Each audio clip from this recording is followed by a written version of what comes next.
Hare Krishna, Krishna Krishna, Hare Hare, Hare Rama, Ram Ram.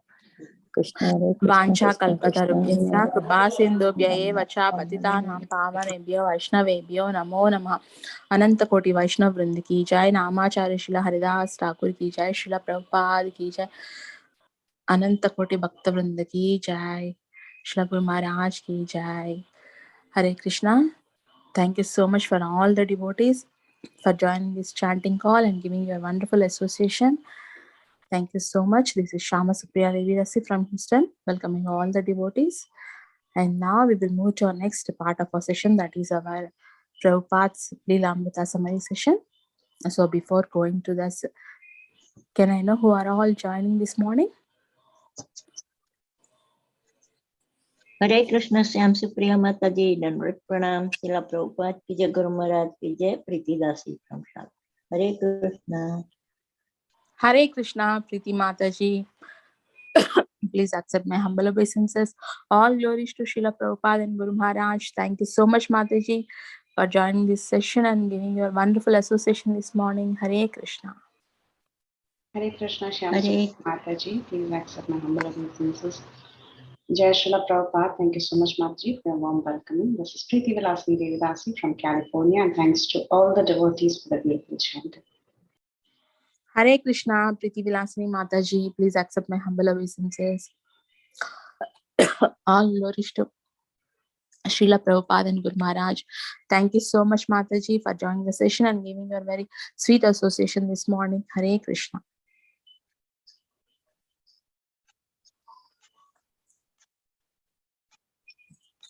Hare Krishna, Mataji, Dandavat Pranam, all glories to Srila Prabhupada, all glories to Guru Maharajas and all the assembled Vaishnavas. This is Kirti Dasangari Dasi. Hare Krishna, Kirtida Mataji. Please accept my humble obeisances. All glories to Srila Prabhupada and Guru Maharaj.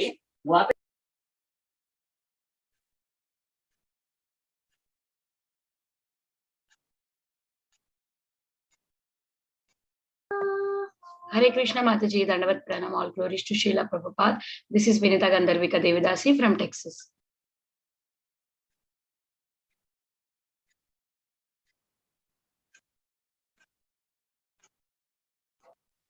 Hare Krishna, Vinita Mataji. Please accept my humble obeisances. Jai Srila Prabhupada. Welcome to the call, Mataji.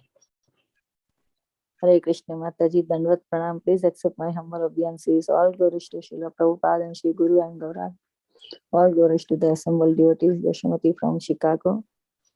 Hare Krishna, Yashamati Mataji. Please accept my humble obeisances. Jai Srila Prabhupada. Thank you so much, Mataji, for joining us and giving us your very valuable association today. Hare Krishna. Hare Krishna, Mataji.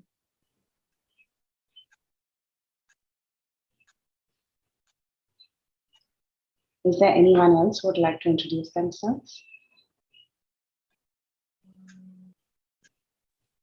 Hare Krishna, Preeti Mataji, Dandavat Pranam. Please accept my humble obeisances. All glories to Srila Prabhupada, all glories to Guru Maharaj. Thank you so much, Mataji. Hare Krishna. This is Nandapriya Narmada Devidasi from Charlotte. Hare Krishna, Nandapriya Mataji. Very happy to have you on the call. Thank you so much for joining us and giving us a very, very, very valuable association. Hare Krishna. Nice to see you. Hare Krishna, Preeti Vilasini Mataji. Dandavat Pranam to you and all Vaishnavas. Srila Prabhupada, Srila Gurudev ki jai. Vrinda. Hare Krishna, Vrinda Gopika Mataji. Please accept my humble obeisances. Wish you a very happy birthday. Welcome to the call, Mataji. Hare Krishna. Hare Bol Mataji, Dandavat Pranam. Srila Prabhupada ki jai, Guru Maharaj ki jai.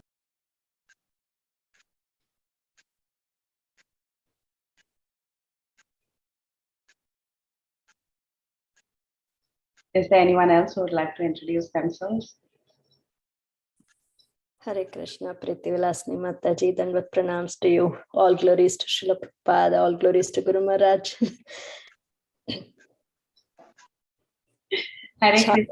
This is Chaya Mataji from Charlotte. Hare Krishna, Chaya Mataji. Very, very happy to have you on the call. Thank you so much for joining us and giving us your precious association on the call. Hare Krishna.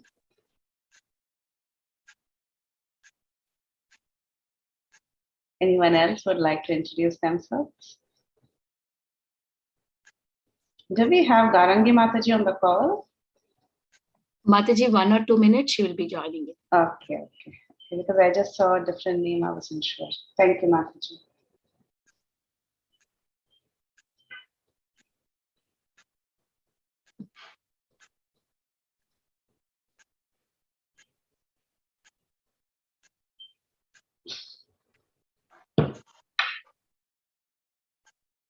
Meanwhile, anyone else would like to introduce?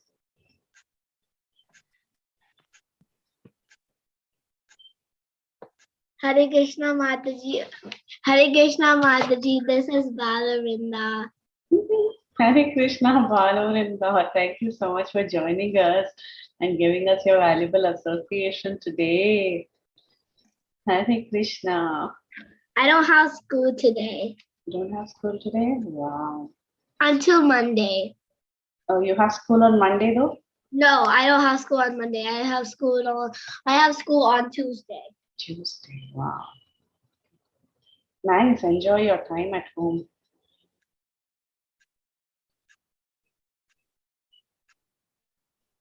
Hare Krishna, Preeti Vilasini Mataji, Dandot pranams to you and all the assembled devotees. All glories to Srila Prabhupada, all glories to Guru Maharaj. Thank you for conducting and hosting these sessions very regularly in spite of your busy schedule, Mataji. Very grateful to you. Thank you, Laltangi Mataji. Thank you, definitely by the mercy of everyone. And thank you for giving us this wonderful idea in the first place. So, thank you. And here comes our wonderful speaker for today. So I'm going to start the recording. Hare Krishna, I welcome everyone to Bhakti Sangha Japa conference call. Today is very, very special because we do the Prabhupada Lilamrta every Friday. And today we have an extra special speaker. It's my great honor and privilege to be doing this introduction for our wonderful speaker today. Today we have Gail Mataji, also known as Gaurangi Mataji from Bhakti Sangha. Gail Mataji had been a regular Christian church goer from infancy, and then in response to her heart's yearning for practical and spiritual understanding, Krishna arranged for her to meet with the devotees during the holiday season of 1996 at the Vegetarian Spiritualist Club, an outreach program that was conducted by Western devotees at Rutgers University. Even though she was never a student there, she went there and she met devotees. Those devotees were connected to the ISKCON temple in Tobacco, New Jersey, and that is where she met her two principal Siksha Gurus, Dhanurdhar Swami Maharaj and Mother Savitri, who has been lecturing on Bhakti Sangha for quite some time. And they nourished her attraction to Krishna consciousness ever since. For the past several years, since 1996, our dear Gaurangi Mataji has been attending many classes, mainly in the Bhakti Center in New York City and our Bhakti Sangha Japa conference call. Yes. So how did I forget that? It's so amazing that we have her on the hot seat today. Usually it is Mataji who's asking the questions. So today I urge everybody to raise hands and ask as many questions as you want to Mataji as we hear her speak her beautiful class today. Excited to have you, Mataji. It's a day that we have all been waiting for. And thanks to Vinita Gandharvika Mataji for taking this effort to convince Gaurangi Mataji, because I've tried several times in the past and failed miserably. So today, we are very fortunate to have you on the call, Mataji. The call is all yours. You can take over. Hare Krishna. Hare Krishna. Well, it's only because Vinita Mataji knows the art of blackmailing. Yes. She knows that she asked me to do this on a day that I couldn't refuse. It was Nityananda Trayodasi, and it was asking for Srila Prabhupada's glorification. So, I had no outlets. I was totally trapped into this. And because this is my first time and I'm in so much anxiety, I am desperately pleading for all of your prayers to get me through this. And I myself am praying that all of you will get at least one one thing that you found meaningful and relevant from this talk today, something that you will be able to take away to nourish your own Krishna consciousness. That's all I ask. That's all I ask today. So please, prayers. Definitely, Mataji. I think Kirtida Mataji wanted to say something. Okay, I thought she unmuted. Hare Krishna. Hare Krishna, Gaurangi Mataji. So happy to see you. When I saw you this year, and today after seeing you, I could realize that I have met you. I don't know whether you remember me or not. My goodness, tobacco. I can't believe all this time you didn't know that it was me. Yeah. Oh my God. Oh my God, I can't believe it. It's serious. I've known you for so many years. I can't believe that it took my giving a class for you to know who I am. Oh, I can't believe it. Really? So many years. I know you so many years from programs. Yes, I know you all this time. A warm hug always, and I didn't know that you are the one who is there. Oh my God, I can't believe. Well, it's a good thing I'm giving the class. Thank you, Mataji. Thank you for coming. And I remember even I persuaded you to speak on, Krishna Katha when that Mela was going on. But you don't want to come. But no. Thank you for coming. Yeah, because you didn't ask me on Nityananda Trayodasi. The time, I don't know. Now I'm feeling so awkward in my position that I was answering your question. Come on, you are so elevated. Oh, no. From now on, I'm not going to answer your questions. Today is a comeback time for all of us. So everyone can ask questions, okay? You're going to ask her. She's so elevated. She's so good. No. Today you will understand why I have been asking so many questions. Today you will understand. Anyway. Mataji, I'll not take much of your time. I was pretty overwhelmed with that love. Thank you. Yes, Gaurangi Mataji urges us to ask you for a class on Gaur Purnima, which we are booking right away. We will do that. So be prepared, Mataji. Thank you. Oh, no. One heart attack a year is all I can do. One heart attack. Okay. This is what you said the first time too. Yeah. Okay. Now, without any further ado, can Mataji put her phone instead of horizontal, vertical way, so we can. Wait a minute. Like this? I don't know. Yes, this is perfect. Is this? Can you see me properly? I don't know. Should I go back? I don't know what I'm doing. I think it's good, right? Yeah. Is my head cut off? Is my head cut off? No. No? No. Okay. Because I don't know what I'm doing here. Let me see. Okay. Yeah. Okay. So without further ado, I hand over the call to Gaurangi Mataji, who is now going to enlighten us on chapter 15 of Srila Prabhupada Lilamrta. The call is Mataji. Wait, Vinita told me it was 14. Did I say? Okay, I said it wrong then. It's 14, chapter 14 of Prabhupada Lilamrta. Sorry for that. Let me see. The chapter is called Struggling Alone. Yes. All right? Yes. Okay. Nama Om Vishnu Padaya Krishna Prashtaya Mutilation Bhakti Swami Namaste Saraswati Deva Gauravani Pracharani Nirvishesha Shimurari Bhaskar. Please, Prabhupada, help me. Okay. So, as we've just said, I was assigned to do this chapter today.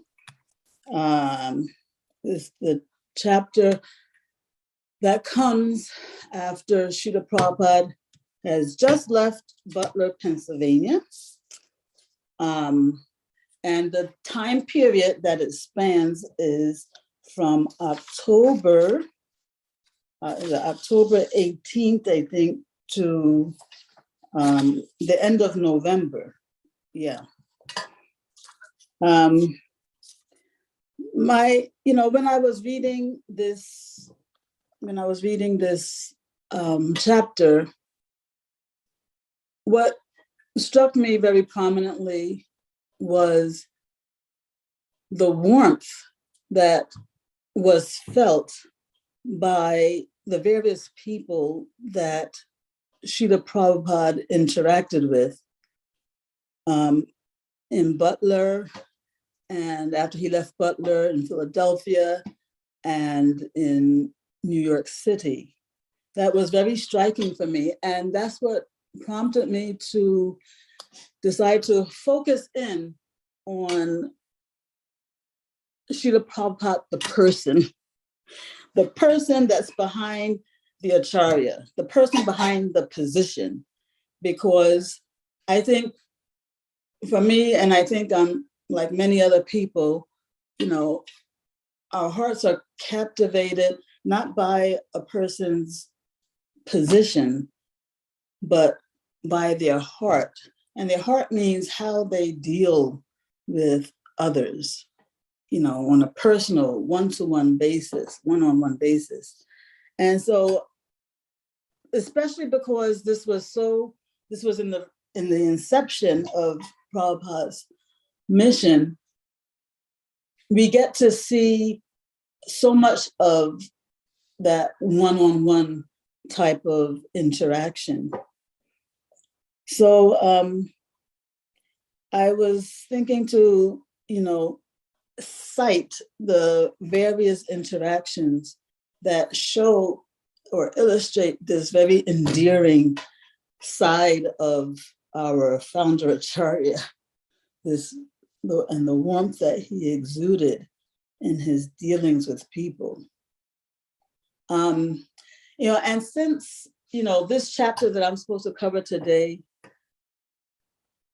is very close, you know, in terms, it's very close to the beginning of his time in this country, because he landed here, I think September 17th, spent time with the Agarwals, and then by this chapter today, it was October 18th, and he moved away. But since he was, you know, since it's so close to the beginning, I actually wanted to cite a couple of interactions that we saw in the previous chapter before I start citing the ones of today's chapter, just because they illustrate so nicely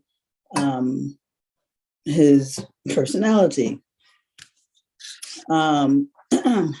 So in the last chapter, we saw that Srila Prabhupada met a professor or a chairman of the philosophy department at Slippery Rock College in Pennsylvania. And Srila Prabhupada was supposed to speak at his class. And I wanted to, this is what I'm going to be doing. I'm going to be reading, you know, the various interactions that Srila Prabhupada had with these various people. And so here was this head of the philosophy department. His name was Alan Larson. And this is how Srila Prabhupada struck him.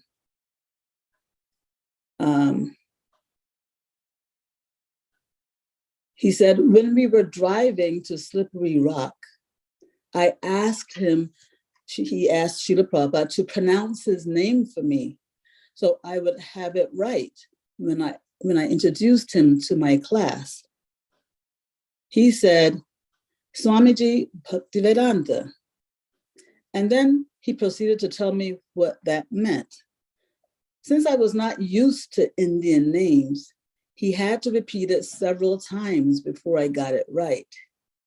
He showed no impatience with my slowness. Even at this early junction of our association, I was convinced that this man had an inner stability and strength that would be very difficult to shake. And this initial impression was further reinforced throughout the rather busy day. And then he also says later on, But during the course of the day, there grew in me a warm affection for this man, because he was unmistakably a good man who had found his way to a stability and peace that is very rare. I also thought it was very nice that, you know, when Professor Larson and Srila Prabhupada were on this college campus, they were sitting outside, you know, I think maybe on a bench or something. And Prabhupada was looking at the trees around, you know, and remarking how beautiful they were. And so he asked, what kind of trees are these? And the professor replied, they're shade trees. Prabhupada said, that was too bad they weren't fruit or nut trees to provide food and benefit for people. So that got my attention, because it showed me that, you know, Srila Prabhupada, in the forefront of his consciousness was always the welfare of everybody, you know? So even when it came to something just like ordinary trees, he was thinking, how could ordinary trees benefit the people in general, you know? So that struck me. So that was his interaction with Alan Larson. Then there was, of course, Sally Agarwal, and her and her husband, their experience with Srila Prabhupada was that, you know, he had strict policies in how he dealt with himself.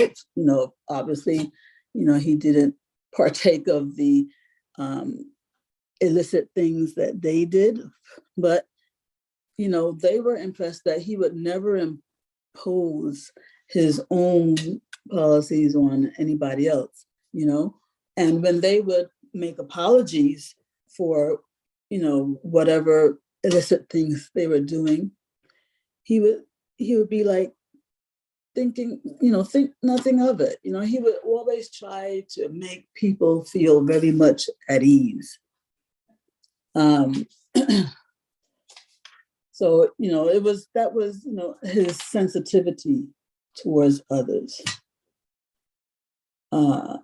Here is something that another thing that Sally Agarwal said. She said, and he was so brilliant that when he saw someone twice, he knew who they were. He remembered. He was a brilliant man. Or if he met them in our apartment and saw them in a car, he would remember their name and he would wave and say their name. You know, he was a brilliant man. All the people liked him. You know, this remembering people's names, you know, it's a very important way to show other people that their existence matters. They're not just, you know, a nameless face in the crowd, because nobody feels himself to be a nameless face in the crowd, you know? And so it's natural for other people to want that acknowledged. And Srila Prabhupada was very good at that. You know, so yes, all the people liked him. They were amazed at how intelligent he was. The thing that got them was the way he remembered their name, right? And his humorous way. He looked so serious all the time, but he was a very humorous person. He was forbidding in his looks, but he was very charming. So this is our Srila Prabhupada. You know, he wasn't like just all business and, you know, down with the Mayavadis and, you know, it's time to, you know, four legs and, you know, you know, there was a very soft human side to him too. Let's see. Then let's see some other examples. This is also at the Agarwals. So every day he'd have this big feast. And, because Srila Prabhupada, of course, he would do his own cooking and then he would share, and so I said, and everything was great fun. We really enjoyed it. I would help him cut the things, he would spice it, and we would laugh. He was the most enjoyable man. I really felt like a sort of daughter to him, even in such a short time. Like he was my father-in-law. He was a friend of my father-in-law, but I really felt very close to him. He enjoyed everything. I liked him. I thought he was tremendous. Look at what a deep impact he had on a perfect stranger in such a short time. And this is how all the people who I will cite during this talk today, they would all basically be saying the same thing. Srila Prabhupada's impact on them was immediate and simultaneously deep. Sally also cites this one incident where her baby, who was only 6 or 7 months old at the time, he was able to stand up for the first time, and so he was successful in standing up. And Srila Prabhupada, he stood up and clapped. It was a celebration, she said. So, that was, very, human, heartwarming thing for a big, say he wasn't well known at the time, but, he was still a Swami, he wasn't uptight, he had emotions and he showed them. And so, it's because Srila Prabhupada was able to carve out a space in Sally Agarwal's heart that, she was really distraught when she had to let him go to New York on his own, because by this time she had developed such a motherly love and affection for him, so she was feeling very protective. It was just like, just imagine you have, it's just like sending a 6-year-old or, 6 or 7 elementary school child out to New York on their own. That's like inconceivable for any of us to do that, And this is the mood that she had toward Prabhupada, she just saw him as needing protection, needing her, needing that care. And the thought of his making his way on his own was, to quote her, she said it made her sick, the thought of that. Because because Prabhupada had that childlike innocence about him, that purity. And that invoked Sally's, paternal affection, or parental, that's what I meant, parental affection for Srila Prabhupada. Okay, so now the chapter that I'm supposed to cover.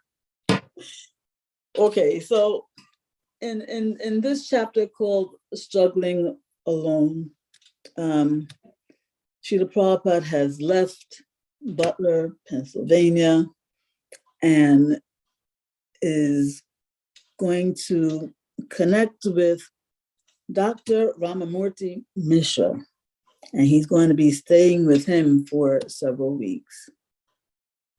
This Dr. Ramamurti Mishra he was, you know, I mean, even from India, he was a guru.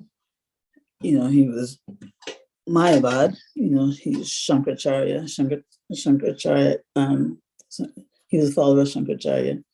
He was a Sanskrit scholar.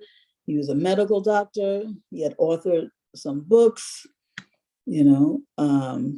He had a yoga studio. He had an ashram called Ananda Ashram. The yoga studio was in New York City. The ashram was north of New York City, about an hour north in this town called Monroe. It was called Ananda Ashram.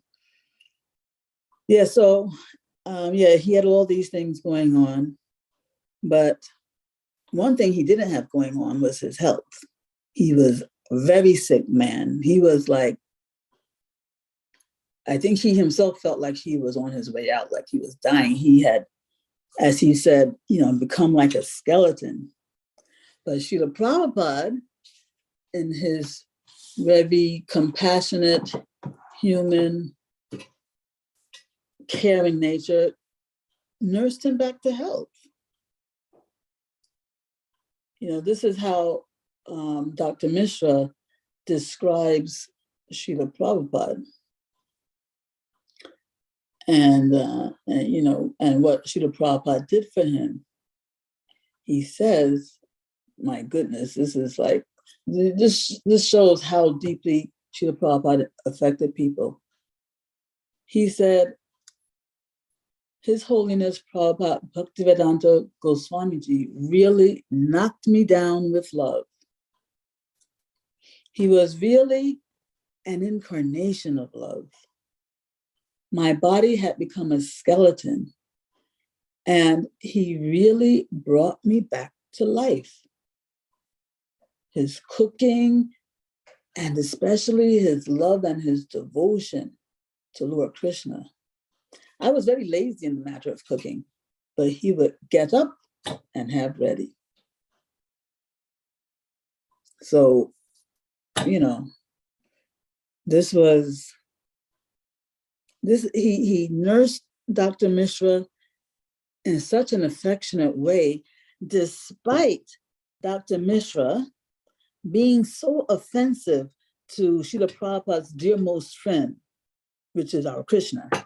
You know, he would, you know, with his Mayavadi language, you know, Srila Prabhupada said he found it very insulting, actually. He actually said that word. He said it was insulting to Krishna that you know, that Dr. Mishra would think that Maya or illusion is more powerful than Krishna. You know, and even, let me see, yeah, even Lord Chaitanya himself, he said,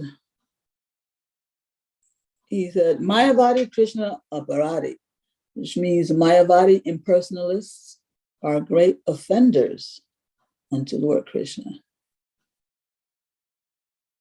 You know, so I don't know if Dr. Mishra realized that, but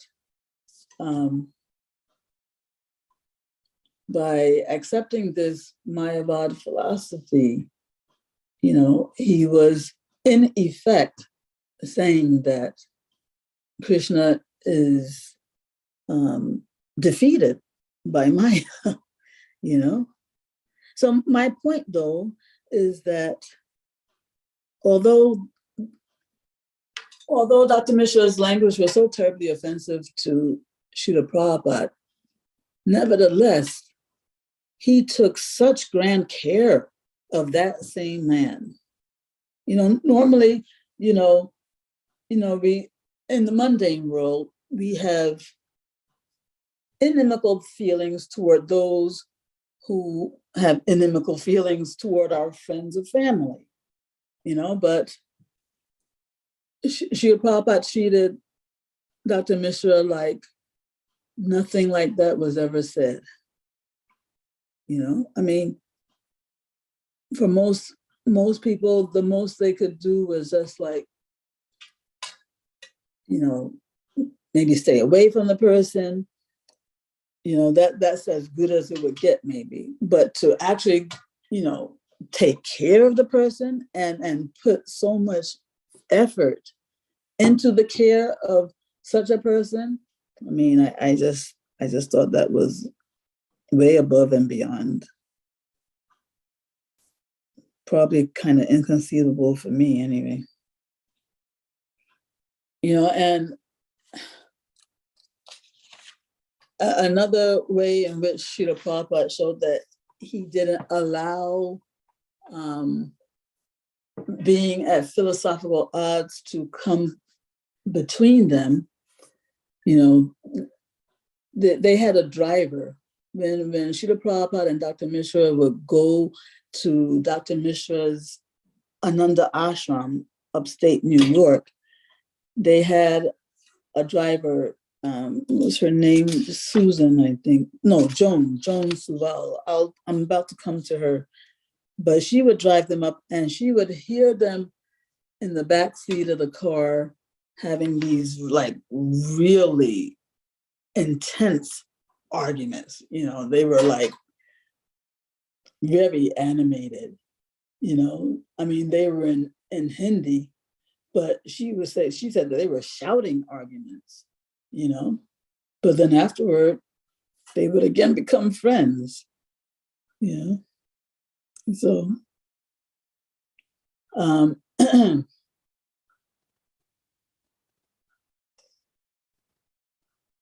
yeah. So anyway, so let me. So that was Dr. Mishra. Let me now talk about that same person who would drive them to that Ananda Ashram up in Monroe. Because this woman, Joan Suval, she was a student of Dr. Mishra, and this is how Srila Prabhupada affected her. She reminded me of Sally Agarwal's experience, because she also saw Srila Prabhupada in that pure childlike way. She said, Swamiji was very sweet. I myself remember him as a very, very good man.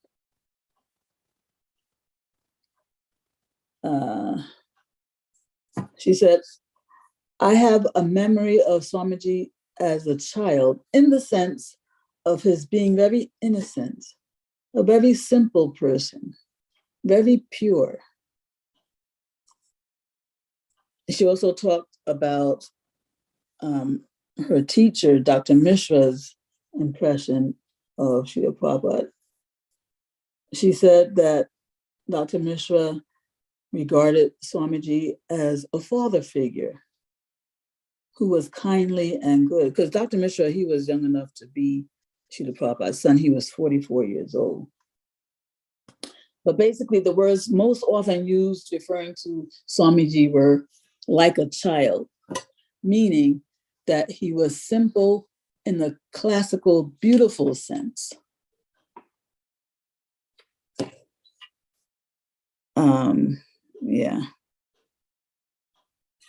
So that was Joan Suval, Dr. Mishra's student. Next, I will talk about another person who was connected to Dr. Mishra at Dr. Mishra's Ananda Ashram in upstate there. Srila Prabhupada, well, what happened was that this person is, for one thing, his name is Harvey Cohen.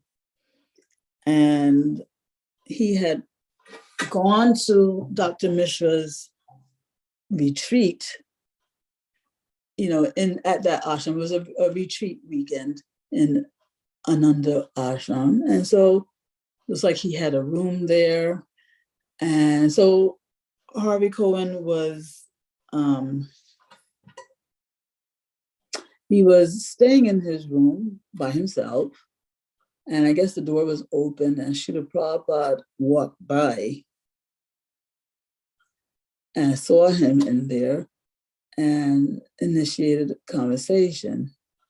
That's another thing that I saw repeatedly throughout this chapter, is that Srila Prabhupada would extend himself to complete strangers, all the time. He would just,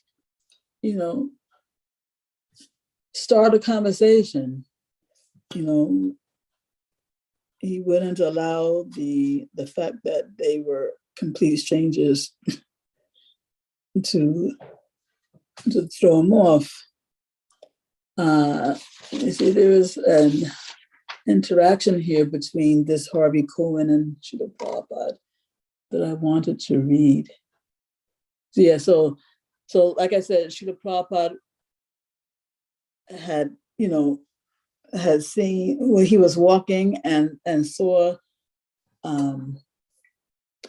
he saw Harvey Cohen through the open door to his room. And so Harvey Cohen is talking here. He's saying, "Suddenly I sensed someone standing in the doorway. Looking up, I saw it was the Swami. He was wrapped in his pink blanket like a shawl." And Srila Prabhupada said, "Can I come in?" And Harvey Cohen nodded.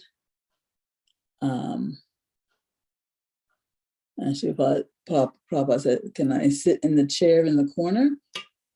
And Prabhupada asked him, "What are you reading?" And he said, "The Kafka Diaries." And anyway, and then Prabhupada asked him, he asked what I was doing at the ashram, and if I was interested in yoga, what kind of yoga are you studying? And Harvey said, "I don't know much about it, but I think I'd like to study Hatha Yoga."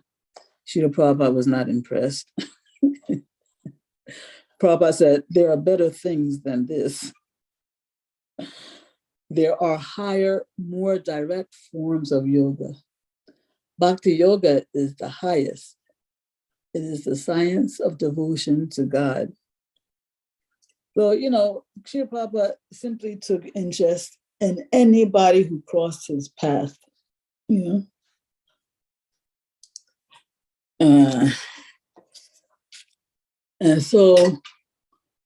And then the conversation went on, and Harvey Cohen said, as he spoke, I got the overpowering realization that he was right. He was right about this Bhakti Yoga, and there are higher, more direct forms of yoga.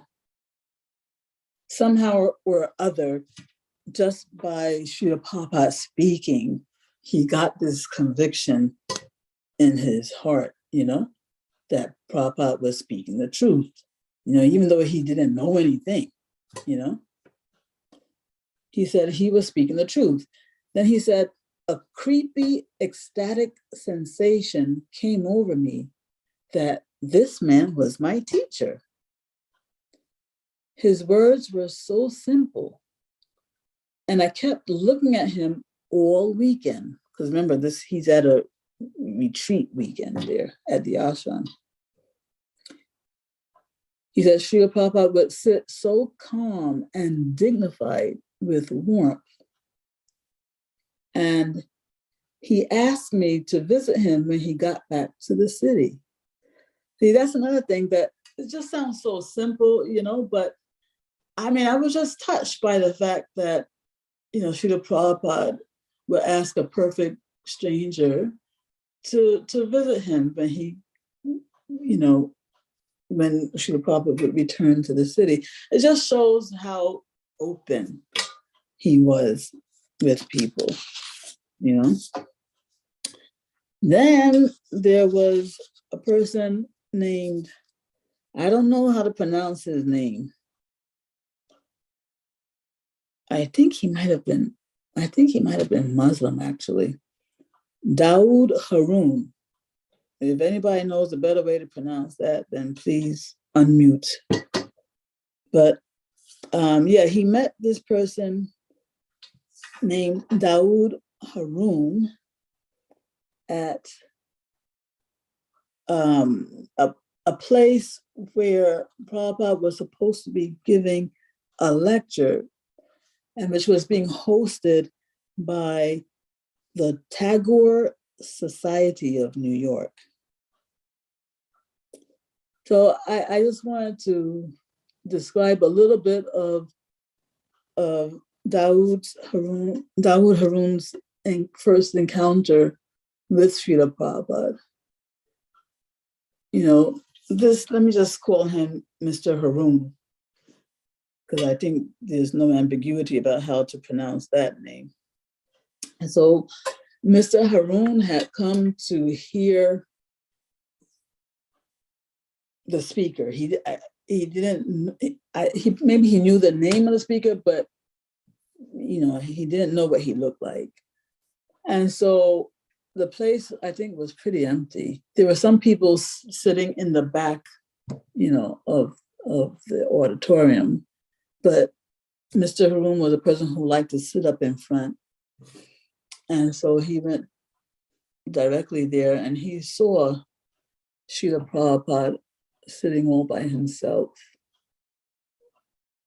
And when Srila Prabhupada saw him, he kind of, you know, motioned to Mr. Haroon to like sit next to him. So, you know, he was like inviting, you know, and they're, you know, perfect strangers. Srila Prabhupada, you know, didn't have to do that, you know, with a perfect stranger.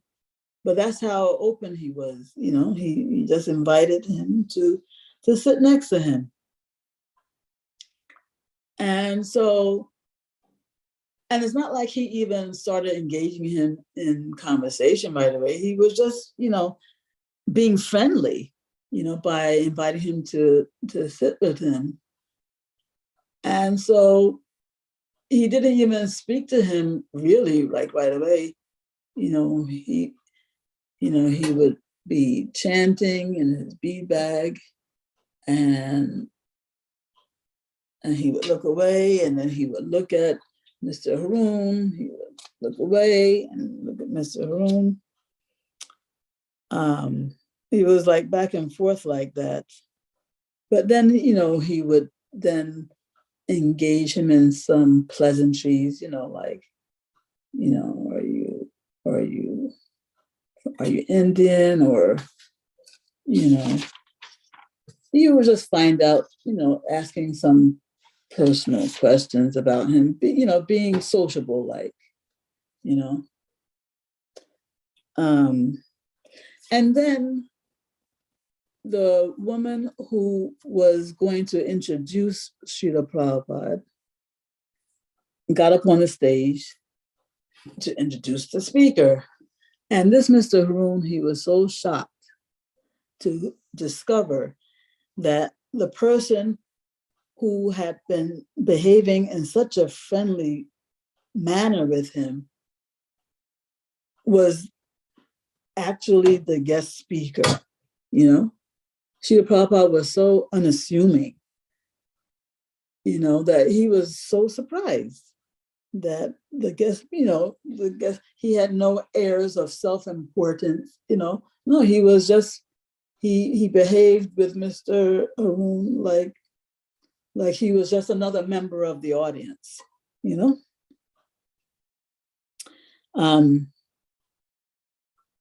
Yeah, and another thing that Mr. Haroon mentioned that illustrates how humble Srila Prabhupada was that he was describing the talk that Srila Prabhupada gave at that particular time. And the talk was all about promoting God, all about God's greatness, how important it is to remember God. God is everywhere. Doesn't matter what your religion is, just call out the name that you use in your religion. The important thing is that you call on God, not so much which name. The important thing is that you call on God. And he also chanted the Maha Mantra during the thing. So my point is that it was all about promoting God. And even though he had his Bhagavatam books there for sale, he only mentioned those books when he was leaving the podium. It was practically just incidental to his talk, He didn't carve out any time to promote those books. He just barely mentioned them as he was leaving the stage, And so it was all about God promotion, not self-promotion. So this is who Srila Prabhupada is. Yeah, so anyway, that was the main focus, for me in this chapter. Srila Prabhupada's very endearing, warm, caring nature, So I really wanted to highlight that. But, aside from that main point, there were some other aspects of Prabhupada that are, just as important. One common thread throughout all of Srila Prabhupada's interactions was that no matter who he was speaking with, each one of them noted that he was always praying on his beads when he was speaking with them, and in between the pauses in the conversation, there was never a time when he was just like silent. If he wasn't talking to the person, he was praying on his beads, So he walked his talk when he said that we should be chanting 24/7, because he certainly illustrated that. Because all the people that have been mentioned in these last two chapters, the Butler chapter and this New York chapter, each one of them mentioned the same thing, that he would always be chanting on his beads while he was talking to them. I mean, not at the same time he was talking to them, but, whenever there was any kind of pause, So that's one thing that I, noted, that he chanted 24/7. And another thing that I noticed was his one-track mind, He, just like some people, they have a one-track mind for making money. They just, see, they're very sensitive to opportunities for making money. They're all about that, And Srila Prabhupada had one-track mind, but his one track was about how to spread Krishna consciousness in the United States. He was very sensitive to opportunities for that, and strategizing about how to do that. He he was like a military strategist, you know, and anybody he encountered, he tried to see how they could be used as a tool in spreading this Krishna consciousness, because this was always at the forefront of his consciousness. You know, when he would write letters to Srimati Mataji, who, you know, the person who sponsored his trip here, who helped him publish his Bhagavatam books.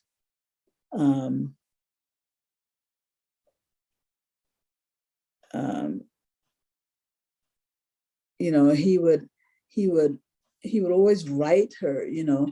In the beginning, you know, you can see how he was grooming her to sponsor the spread of Krishna consciousness here. At first, you know, it was like a little casual, you know, like giving her hints about how it would be nice, you know, for the Krishna consciousness to spread here. But then with each letter that he would send her, he would become more and more direct, you know. In the middle there, he was like even appealing to maybe her ego or something, saying, you know, you would be known not only for, you know, being this wealthy industrial magnate, but you would also, you know, be known for, you know, spreading Krishna consciousness and having, you know, big temple or stuff like that. But then when he took off all the gloves, he was like, you know, it's the duty. It's the duty of every devotee to try and help spread this Krishna consciousness movement. So yeah, so he would try to, you know, employ Srimati Mataji. He would, you know, he would distribute prasadam wherever he went, whether it was at the Agarwals or Dr. Mishra's ashrams or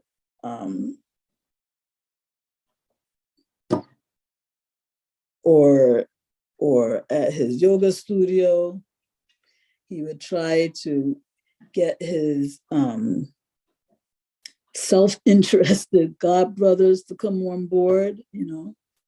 Of course, they wouldn't, because they each of them, they wanted to, you know, it was like a competition. They had a competitive mentality, you know. It seemed like the implication seemed to have been that each one of them was trying to create a name for himself. So naturally, they wouldn't want to try to help somebody else, like Srila Prabhupada, make a name for himself, which was not Srila Prabhupada's mood. You know, he just couldn't understand, you know, we are all devotees of Krishna, so why wouldn't we all band together to try and promote Krishna? You know, he even tried to engage Dr. Mishra, the Mayavadi. You know, it was cute how he tried to, you know, reel him in. He said, look, you have the same last name as Lord Chaitanya's father, Jagannath Mishra. So for that reason alone, you should try to help in this movement, you know. I mean, Dr. Mishra declined, but it said in the chapter that he later regretted that decision.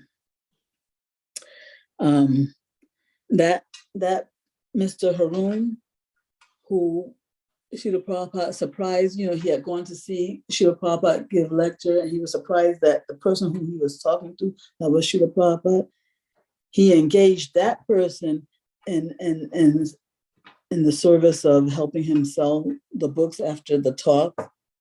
You know, perfect stranger, you know, and people were buying the books, thought that he must be Srila Prabhupada's secretary. They had no idea that Srila Prabhupada just met him, you know, at that same, just like everybody else. Yeah, or I wanted to read this other thing here, where that really shows how much, you know, he was interested in or attached to spreading this movement. He says that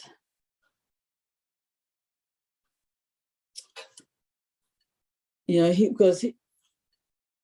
said just to see the mode of reception, he attended the performance of a Madrasi dancer, Bala Saraswati.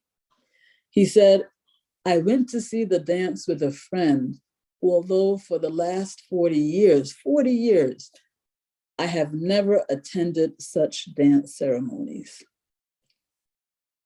The dancer was successful in her demonstration. The music was an Indian classical tune, mostly in Sanskrit language, and the American public appreciated them. So I was encouraged to see the favorable circumstances about my future preaching work. So he even, went to the extent of going to see a dance ceremony, something that he hadn't done for 40 years, just to see what inroads that he could make in doing this greatest welfare work for people. Another theme that, besides the warmth that Srila Prabhupada exuded, another theme that I saw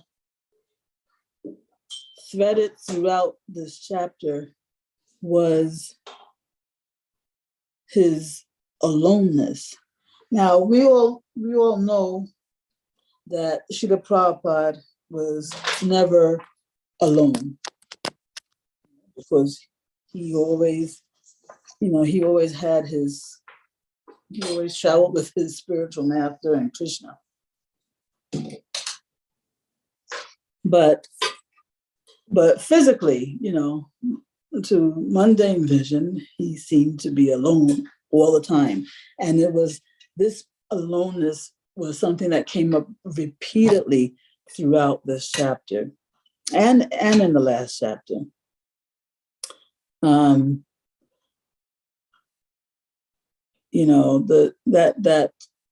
That chairman of the philosophy department in that Slippery Rock College, when he had gone to pick up Srila Prabhupada, he was struck by how alone Srila Prabhupada looked,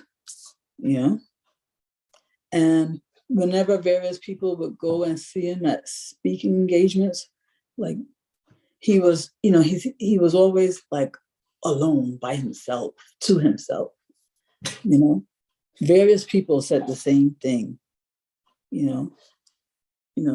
would walk New York streets alone, just either walking aimlessly or walking, like when he had to go grocery shopping, but the fact that he was alone was highlighted there. In the big blackout of 1965, when the whole town went dark, he was all by himself. I mean, he wasn't fazed. He was just surprised that even in America, these things happen, because he was accustomed to them happening in India. But, like 2 hours later, when somebody came to give him a candle and some fruits, they were worried about him, but he was like not fazed. But, again, especially during that time, being alone seems to be more pronounced. He even described himself as being alone, Let me see. He said, I am here. I think he was in a letter to Nikhilananda of the Ramakrishna Mission. He said, I am here and see a good field for work, but I am alone, without men and money. So not only did other people see him as alone, but, at least externally, he saw himself alone also.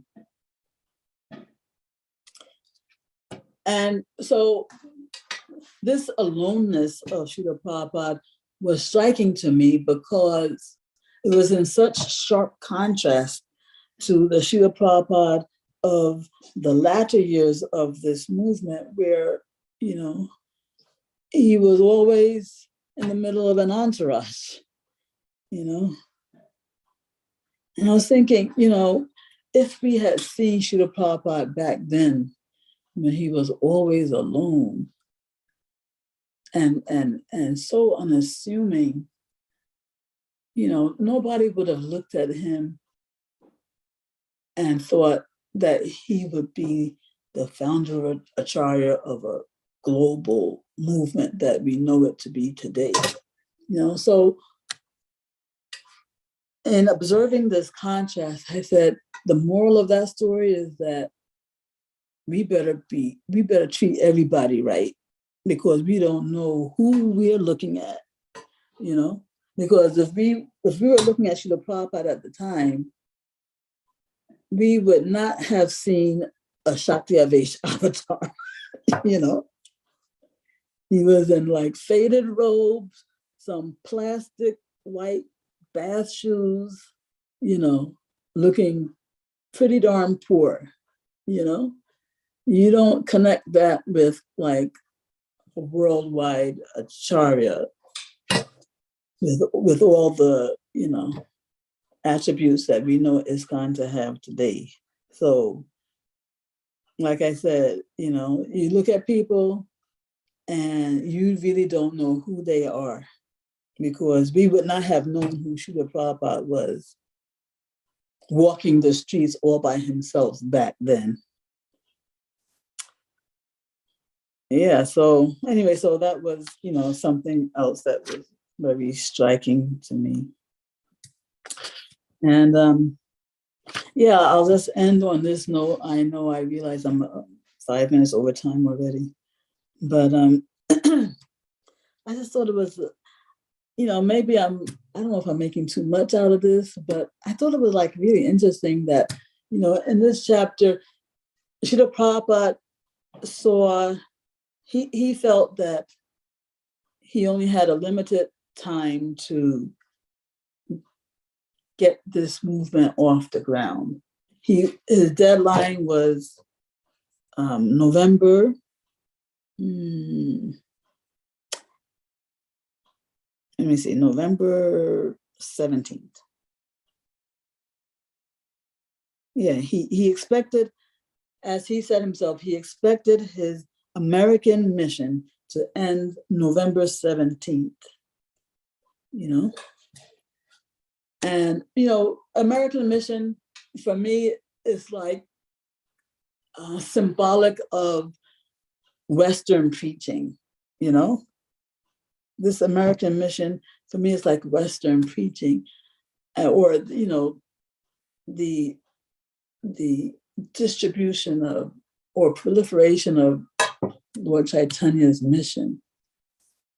And he said that he expected that mission to end November 17th. So I just found it interesting that when he actually left this world physically, that the date was so close to that, you know, the date was November 14th, you know.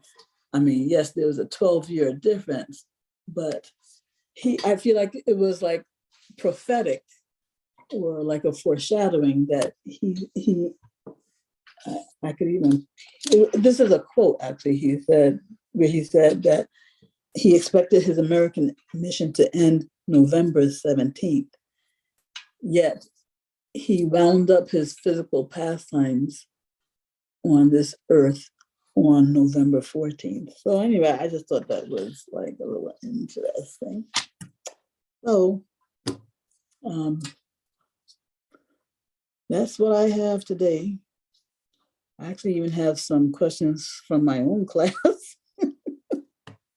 But, you know, if anybody else wants to say something, you know, now is the time. Hare Hare Krishna, Hare Krishna. Thank you so much. Such an interesting presentation. Thank you so much. I think the chapter was so beautiful and you did complete justice to it. So thank you so much, Mataji. It was such a pleasure to hear from you and also see you, your expressions and your involvement while speaking to Prabhupada Katha. It was really, really sweet. Yeah, thank you. A few points from your talk that was striking to me were how Prabhupada was good at remembering names, and you did make a point there. It is important to remember people's names, and you develop a connection, and you make them feel that, yeah, they are noted. So it's a nice thing. I mean, it's a very good quality that you were talking about. It's very nice to remember names. And then the other point you were talking about Prabhupada is how Prabhupada was actually, though he appeared serious, he was actually very humorous. And and he had this childlike warmth in him, which everyone could connect to, even people he was seeing for the first time. And actually, you talk about his being humorous. I wanted to mention, I mean, it's, when you read Srila Prabhupada's purports, sometimes Srila Prabhupada has me cracking up, with the stuff that he says sometimes, the way he says it, he has like that dry humor, and his purports can be so funny, even in this chapter when he talks about the ambitious Mayavadis, because, they want to merge, right? They want to become God, really, and that's pretty ambitious. So anyway. How nice. And how he always walked the talk, and that is something that is hardly found these days. And Prabhupada always walked the talk, and how he was struggling alone, yes, without men and money. So those are two things that make us feel lonely, right? Men and money. So very nicely put. And so I had a few questions. Oh no. Questions to the famous Gaurangi Mataji. So listen, I can dish it out, but I can't take it.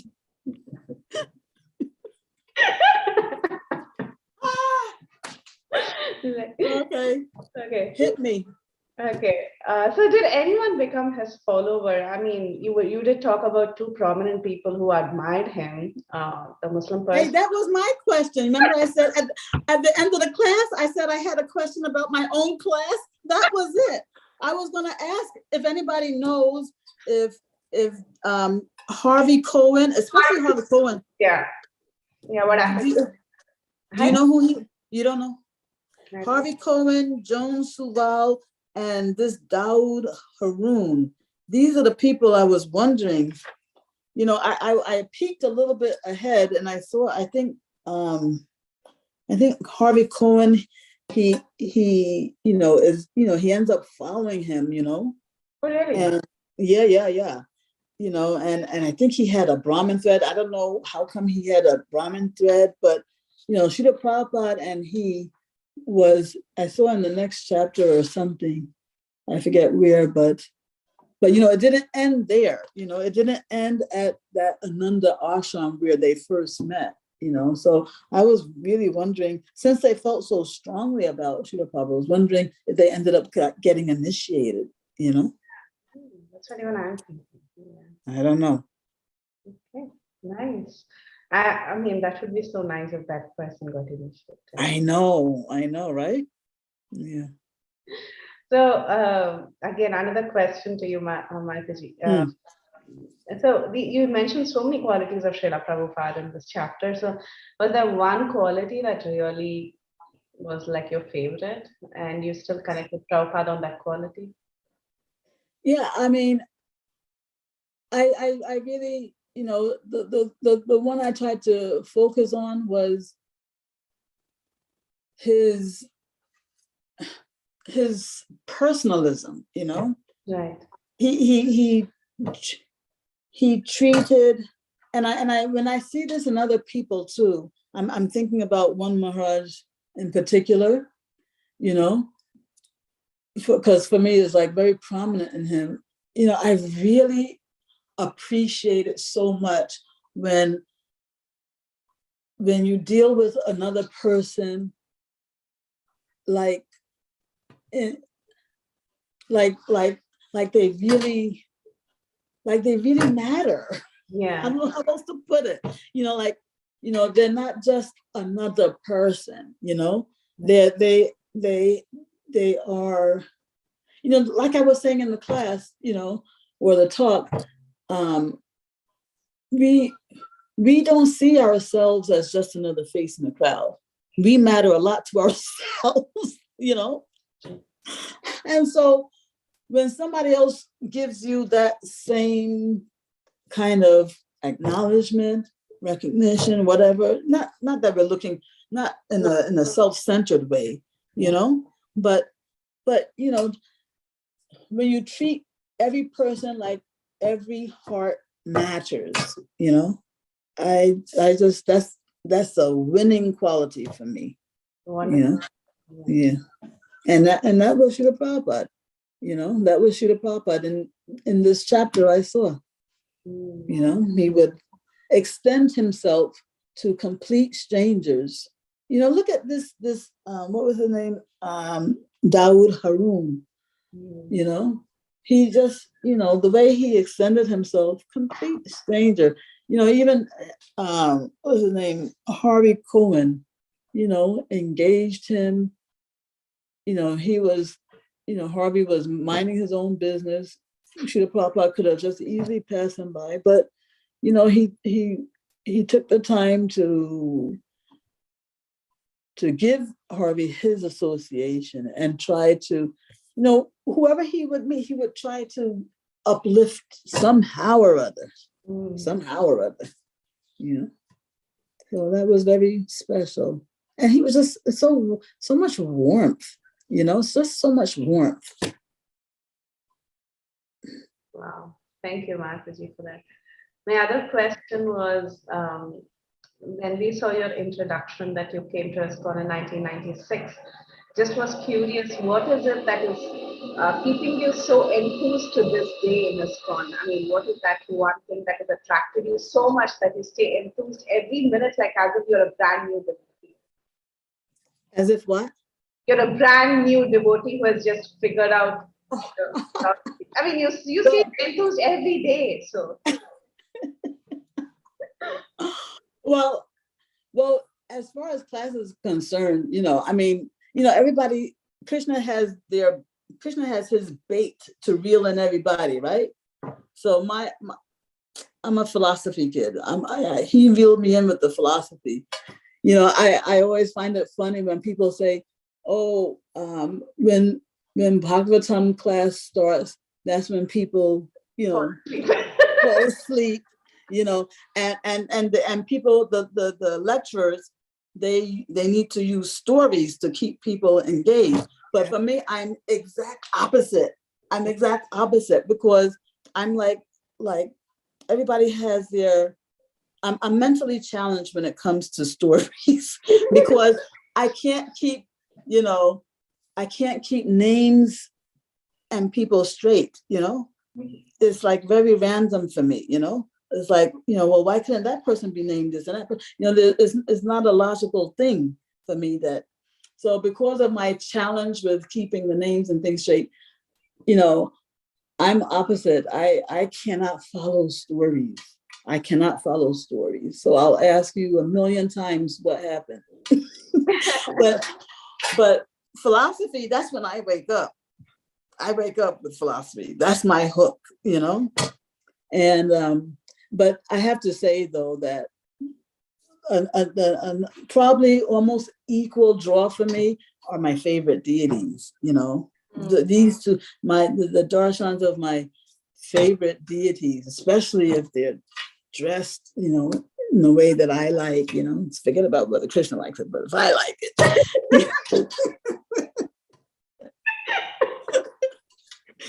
So, yeah, philosophy and my deities, not any old deities, my deities, those are my hooks, you know. And of course, who can give up affectionate devotees, So I would have to say these are my top three. These are my top three things. Oh, amazing. And thank you so much for making that connection between November 14th and November 17th. Oh, that was beautiful. So that just showed how much deeply you thought about it. So thank you. Oh, I'm glad that you're validating me, because I said, I don't know if I didn't know if this was like too far of a reach, but it just struck me. I thought it was like an amazing coincidence kind of thing. So, but I didn't know if I was being, over the top of that. Oh my God, it's such a pleasure to have you on this call, Mataji. I can't tell it in words, but thank you so much. And I'll open up the forum for the rest of them. So everyone, please, this is your opportunity. Please go ahead. No questions though, please.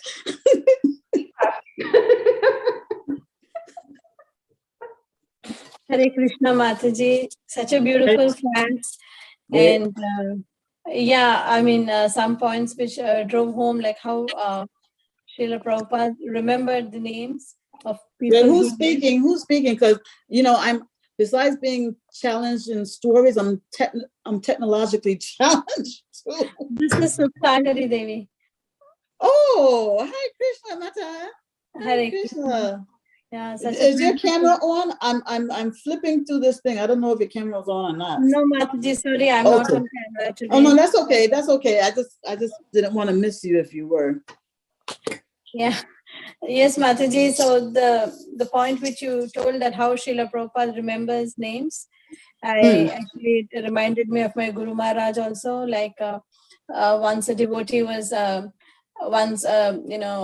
devotee was telling him that Maharaj, it is that devotee who helped with the seva, and he was like, devotee? The devotee has a name, right? What is the name? Like that, like he is so personal all the time. Yes. So it reminded me of my Guru Maharaj too, and thank you for bringing in those memories, Mataji. And in many ways, I think I'm also like you. I get zoned off with Katha. I couldn't remember what happened when, but yeah, philosophy hooks me on too, and I think maybe that's why we strike off a conversation many times after. Yes, and I know I am so delinquent in responding to the last reference. I said she'll probably never give me any more references because I don't reply on time, but it's only because I have just such time management challenges, but so I hope you don't take that long. Oh no, Mataji, no, I do understand. It's just that when I share with you, I tend to read, and that's the only motivation. I mean, maybe I'm very selfish in that sense. No, but continue being selfish, please, because I really enjoy it. I really enjoy. I enjoy your stuff. Just don't get discouraged by my very delayed responses. Sure, Mataji. Thank you so much. And it's like, I mean, amazing to know that you are into Krishna consciousness, since 96. Wow, that's such a long time, Mataji. Well, it's also very embarrassing, because, look. No, Mataji, not at all. I don't know. I actually didn't want to put that, but, Vanita, she said that she asked me to put it, so I did, but I didn't want to put it. I wanted to say, oh, I'm just now coming.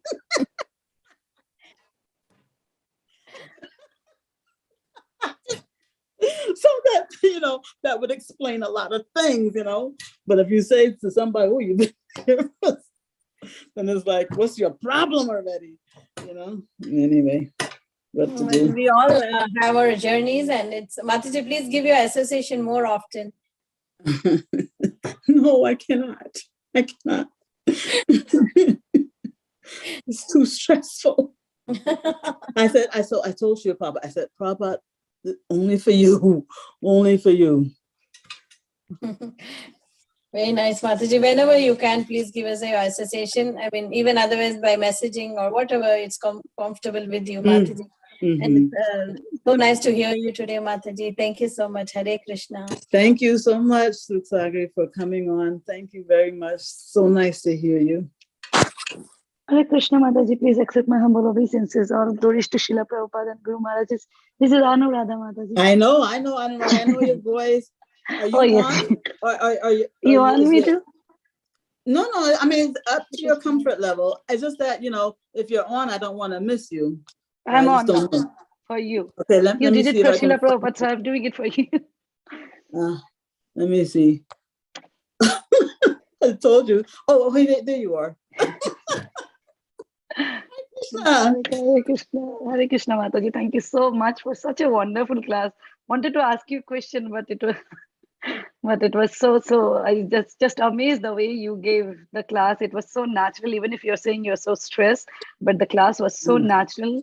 It was just flowing, and to share the love of other, we should also have the love for them. Then only we can share how much love they have. And I could feel that love in you, Mataji. And I'm so grateful that you took up this particular chapter. I mean, any chapter would have been wonderful, but still, and you so wonderfully narrated the love that, and all I could hear is like Srila Prabhupada memories. All I can hear is compassion, and like that, the love that he has, and you so wonderfully depicted it through your entire class. So grateful. Wanted to say so many things, but I don't remember, or I'm just so much swayed by the beauty of your class and the beautiful words of yours. Mataji. Thank you, Mataji. Hare Krishna. Oh my God. And I'm so grateful that you didn't ask me a question. My question was, him being a yoga teacher, this Mr. Mishra, him being a yoga teacher, how can he become so thin and lean and weak or whatever he was? And how could he attract more followers? He had many followers whom he didn't want Prabhupada to preach to, right? So how could he have, when he was so pale looking or whatever, how could he attract more followers? And they should have fallen for Srila Prabhupada than a yoga teacher. That's what I was thinking. Yeah, well, the only thing that comes to my mind is that Srila Prabhupada saw that, the Americans were very easily cheated. He saw that. He saw that, in fact, that was what gave him encouragement. He said, look, these people are willing to spend so much money for this hobby. He called it hobby, all these yoga things. He said, if they are willing to spend so much of their money on these cheaters, that word cheaters is not in there, but basically that's what he meant. Then he said, then they will be very much, receptive to what I have to give them, because I mean, it's true. If you're a thinking person, right, it just shows, how vulnerable the Americans were to being cheated, because, a person should think, why am I going to a medical doctor who looks like he's dying to learn how to, transcend this world, If he cannot even seem to help himself and he has all these credentials, then why am I going to him? They should actually have asked that question. But like I said, Srila Prabhupada felt that, people were very kind of gullible in this country, which gave him hope actually for his own mission, Yes, Mataji. Wonderful answer. Other than that, I cannot explain it myself. That was the answer, Mataji. I feel the entire world has become vulnerable now, not just America, including India. So yeah, so we have a better opportunity to preach, as you were saying, the glories of preaching. And thank you so much once again. And Dandavat Pranam, Mataji. Thank you. Hare Krishna. Thank you so much for the love, Anuradha. Thank you so much. That was so sweet. Thank you. Hare Krishna. Guess who? Wait. It must be, is it Vinita? No.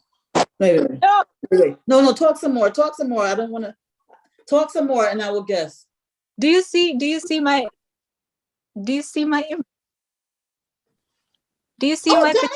Is it Janaki? Hare Krishna, do you see me? Not yet. Wait a minute. I told you I'm technologically challenged. You know I'm technologically. I don't even have to tell you. Look at you. Oh my God. No idea Wait, that you. what? I had no idea you were taking this class. Okay. Yeah, because I deliberately kept it from you. I didn't want anybody to know. Mataji, she is an amazing, beautiful soul. I cannot express in words. She is just an angel who I need. Get off the call. Get off. And so she's Srila Prabhupada's favorite daughter, and she's everybody's favorite. Get off the call, Janaki. Get off. We have heard that a lot from Bhaktin folks, so we believe every word you say, Janaki Mataji. What she has to offer to ISKCON and to us, all of us, is just amazing. Just amazing. She has been my mother, my friend, my best friend. She's my savior. She's my soul sister. Hey, I'm not old enough to be your mother, okay? You know I'm going to get adopted. I told you already you're adopted. I told you that a long time ago. You're adopted. So, Srila Prabhupada's personable quality, I see that in Gail. She's the spokesperson for me, for ISKCON, for Prabhupada, for Krishna himself. And so she's such a realized person. She never even realizes that. She's so That's how much realization I have, that I'm so realized that I don't even realize it myself.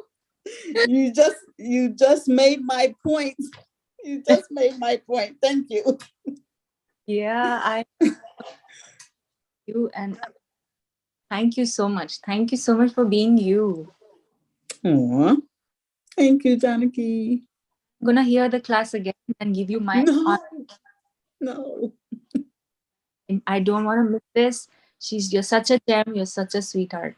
Thank you for being you. Thank you. Hare Krishna. Mwah, mwah, mwah. Hi. Hare Krishna Mataji, my most humble obeisances at the dust of the Oh my God. Kirti the Sundari? Yes. Is that you again? This is Kirti the Sundari. You can see me. I hope you can see me. Wait, I'm looking. Wait a minute. Okay. I see your name on. Okay, now I can see your face. I still can't believe all these years. I can't believe all these years you didn't know it was me. No, I didn't know all these years that this was you. And just now my Prabhu came, my son, you can see my son behind. Do you remember him? It's been a very long time. Oh, you said, this is Gaurangi Mataji. Unbelievable. And he was so young at that time. Now he's a big man. Yeah, I know. I would pass him on the street now. Yeah, but this has been a special day that you and I have been able to connect all this time. Mataji, I can't believe that you didn't know it was me. I can't believe. Because you never turn on your video. So how but there was, I remember one time, Fineshri Mataji, she was demanding. And even though I was not at all prepared, I said, look, my God, she was demanding so much. I felt like if I didn't turn on my video, I would be struck by lightning, So I turned it on that day because she was giving class and she was demanding. And there'd be a couple of other times too, But every time I missed it. Today was the first time and it was so shocking. And now I'm thinking, oh my God, to such a realized person. Yesterday on the call, day before yesterday, I was talking about how to bring your realizations and how the realizations come. It was just showing a lamp to sun. I'm so sorry, Mataji. Are you kidding? Oh my God. You must be talking about somebody else. But anyway, this is a glorious day that you now know that it's me. I'm just so happy that you now know that it's me. I'm so happy to. You are so self-realized person, I should say, that Pragya, you know, what Bhagavad Gita talks about is you, Mataji. You are so wonderful. And I could feel your attention during the classes, during Bhagavatam classes, especially during Sri Vrindavan Prabhu's classes. Oh my God, it's amazing, Mataji. Especially during whose class? Sri Vrindavan Prabhu's class, whenever he used to give in tobacco, you know, he used to... Mm-hmm, mm-hmm. And of course, for today's class, it's awesome. And as you said, that we should all share some points that we like in the class. So I would like to share one of the quality of Srila Prabhupada that you shared. And I could feel that quality, you know, in so many, especially in my Gurudev, that, you know, Prabhupada was, of course, personal, but he was so strong in the heart, but he was so soft. He was strong onto the face, but he was so soft, lotus-like, you know, heart he has. From his heart, because he was so compassionate, but on outward he was very, very strong, pakka, and, you know, putting on to all those rules, regulations. So yes, that I really needed this chapter to soften up my image of Srila Prabhupada. My heart really needed this softening, you know, this treatment that this chapter gave, you know, to Srila Prabhupada, you know, because, you know, I need that. Yeah, I needed to see that in him, you know, that for me in dealing with people, this compassionate, if that quality is not there or is not prominent, you know, I'm just not attracted. You know, philosophy alone, who will that attract? You know, just, you know, we often hear, you know, yes, we all know the right thing to do, but it's when there's somebody who cares about you, that is encouraging you to do that right thing. That is when you get motivated. Nobody gets motivated to do the right thing just because it's the right thing. You know, you're motivated to do the right thing because there's somebody who you feel cares about you that is encouraging you to do that. That's the actual potency, you know, not, oh yeah, this is the right thing, so therefore let me do, you know? So that's why I needed to get this soft side of Srila Prabhupada, you know, and I feel like Shuta Kirti Prabhu, you know, he wrote What's the Difficulty? That book, I mean, I read it a long time ago, but that book was like a treasure for me because of so many, you know, endearing things that were in there about, you know, the soft side came out so much in that book, you know. So I just need that. I just need that. So thank you so much for sharing. Thank you. I don't have an asset. I don't want you to put you on spot. Thank you. Loving mother for all of us. But the only request I have is to please give your association more often. Please, it's my request. Yes, during question and answer time at every lecture, I will. Whatever. That I leave up to you. That's very Mataji, but that doesn't discount you from not asking questions. No. I'm really overwhelmed seeing her because I remember those past days, her warmth, her hug, you know, I still could feel. So I don't. You know, we would meet at so many different, you know, temple program, home program too, you know. So many times. Yeah. Thank you for your association. And please accept my humble obeisances once again. Please accept my double obeisances. My triple obeisances. You plus one. Infinite. Plus one. Mine is always plus one. Thank you. Hare Krishna. Hare Krishna. Hare Krishna. The bad guy. The one who started it all.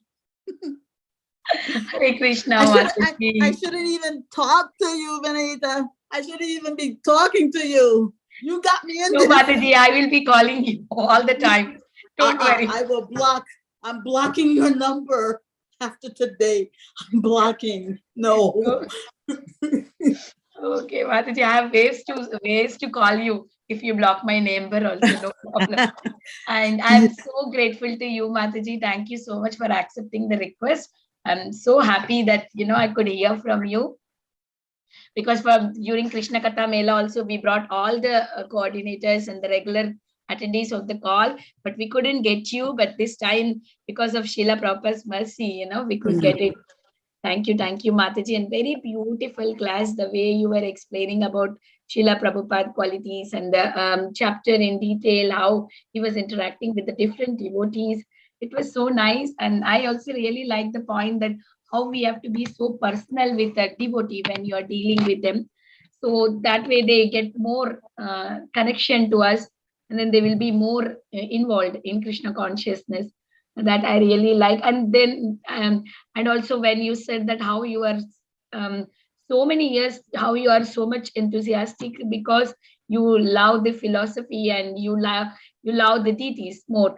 That is so nice, Mataji. So the more we learn, the more we become fixed in Krishna consciousness. It gives more enthusiasm.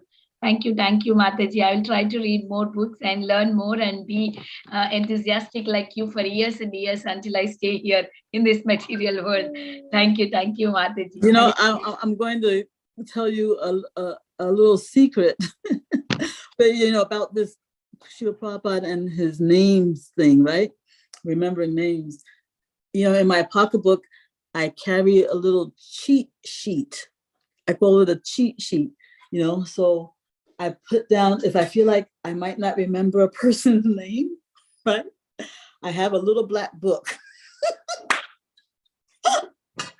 And I write down the person's name and I say where I put down where I met them. So I have like a point of reference, and so that, and if I see them, and if I have time and I don't remember their name, I can sneak into my pocketbook and say, and then when I speak to them, I can call them by name as if to say, I remember all the time. Yeah, so that's my little open secret now. Thank you, Mataji, for saying that. Even I have a very hard time to remember the names, but thank you to Bhakti Sangha on this point. We always every day greet the devotees. We call out their names so that we remember their names. Like I welcome the devotee right on the call, so we remember. Before even Zoom started, like when we did in free conference call, so many people used to not join with their names. Only after Bhakti Sangha, I could even know their name just by voice. If somebody speaks, okay, I can recognize. Okay, this is Gaurangi Mataji. Okay, this is this Mataji speaking. This is this Prabhuji speaking. Without but before, I never remember names. It is very difficult.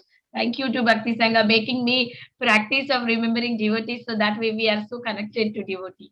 Yeah, more personal. Nice. We're all each one of us equally valuable to Krishna. So we should be equally valuable to each other also, Who are we to value each other less than Krishna, right?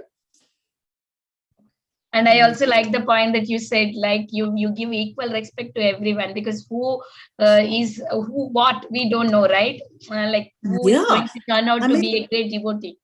Yeah, we would have passed Srila Prabhupada on the street as somebody very insignificant, by his personal appearance, we would never have, unless we were given some kind of special mercy from Krishna to say, this is who this is. But just by physical appearance, we would have never given him any kind of respect by physical appearance, And so there's so many people out on the street, right, who don't seem to be very worthy of our, respect or something. They just seem like so ordinary, but we don't know who those people are, and even if they're not on the path of Krishna consciousness, we don't know, maybe they're on the verge, maybe, from past life, they have so much that's just unmanifest, we have no idea. So we cannot, we're not in a position to minimize any soul. And that's what I love so much about this one particular Maharaj that I have in mind. He handles each and every person like he knows something that the rest of us don't about that person. To us, they just seem so, ordinary. But he gives, full attention to whatever that person is saying, in the class, like during question and answer or something. I really admired that so much. Thank you, Mataji. Thank you for that. Yeah. Very grateful to you, Mataji. Hare Krishna. Hare Krishna, Mataji. And actually, Vinita, I have to say that although I've complained so bitterly about you roping me into this, at the same time, I'm so grateful that you have given me the chance to do a little bit of reciprocation with Srila Prabhupada, in this way. I am actually very grateful. That's not to encourage you to call me again, but I am very grateful that you did give me this opportunity, because I'm very remiss in reciprocating with Srila Prabhupada. Yeah, thank you, Mataji. I'm so happy you felt this kind of realization when you read the chapter. And you said that you cannot speak more than 30 minutes. You speak so much, and it was so nice. Thank you, thank you, thank you so much. Hare Krishna. Hare Krishna, Mataji.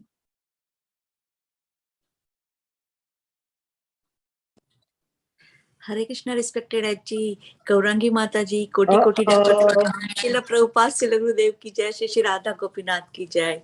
Mataji, today we see that how sincerely, Mataji, your realization that tears come from the eyes, Mataji, that how much love and respect you have for Guru Parampara, Srila Prabhupada, Shri Nityananda and Shri Gauranga. I will just take 2.5 minutes.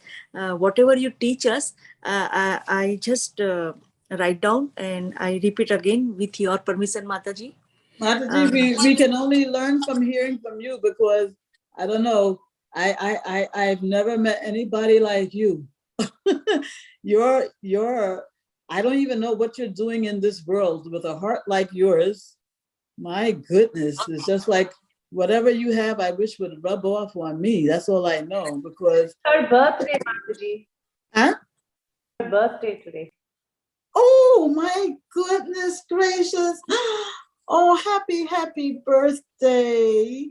I mean, it's definitely an appearance day. It's not a birthday. It's definitely an appearance day, because like I said, you have come here, I think, to try and bring us all back up there, because the heart that you have is felt by everybody else's heart. You're just a heart walking, and I just see you as what I wish I can be when I grow up.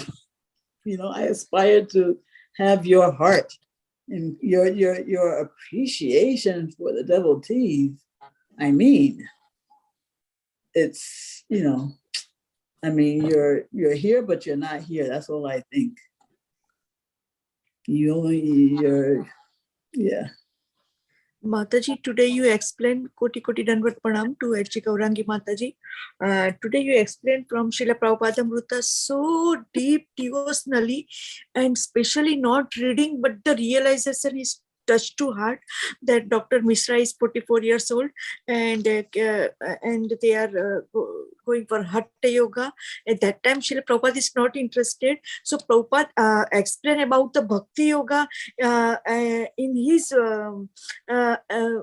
so sincerely, and anybody overpower Bhakti Yoga, and Srila Prabhupada speaking in his heart to speaking that this man was my teacher. So you explained so nicely about the Srila Prabhupada. He's a perfect stranger for him, but still he feel the Srila Prabhupada feelings. And second, you explain Daud Harun. He is the person at place giving a lecture. And then you explain about the Tagore Society of the New York, and Dr. Harun is sitting in a front, and just like he just invited him. He invited by Srila Prabhupada. He goes just being friendly, and he just explaining about the personal question about him. And then you explain about the woman instruction introduced Srila Prabhupada. Please forgive me. That woman introduced Srila Prabhupada and friendly manner with him. Srila Prabhupada surprised that he have Mr. Harun like another member of the audience. He described talk to God.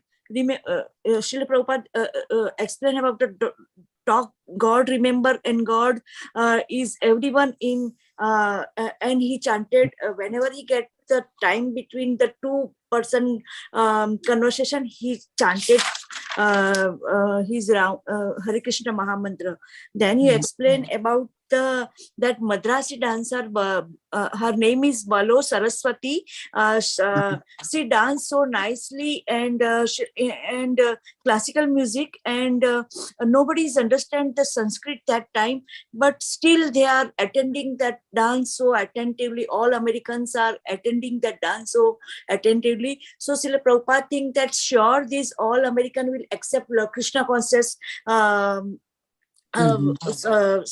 Prabhupada think that time that all this American will sure accept Krishna conscious by the mercy of Gurudeva. Other aspect Srila Prabhupada, then you explain no matter this touch to heart that Srila Prabhupada meet each and every Vaishnava, and he think that who is that person. Prabhupada is no matter who is that person, but Srila Prabhupada give them a Krishna conscious, and so humbly and by and pray for that soul that is touched to heart, praying with the from the soul, praying for that soul. Srila Prabhupada talk each and every person. We should and this is also touched to heart that Srila Prabhupada said we should chant 24 and 7 days on our, with whether it's bead bag is upon bead bags हमारे हाथ में है या नहीं है, but we should chant 24 and 7. Then only whatever we speak, it's effect to other Vaishnava. That thing we learn from you, Mataji.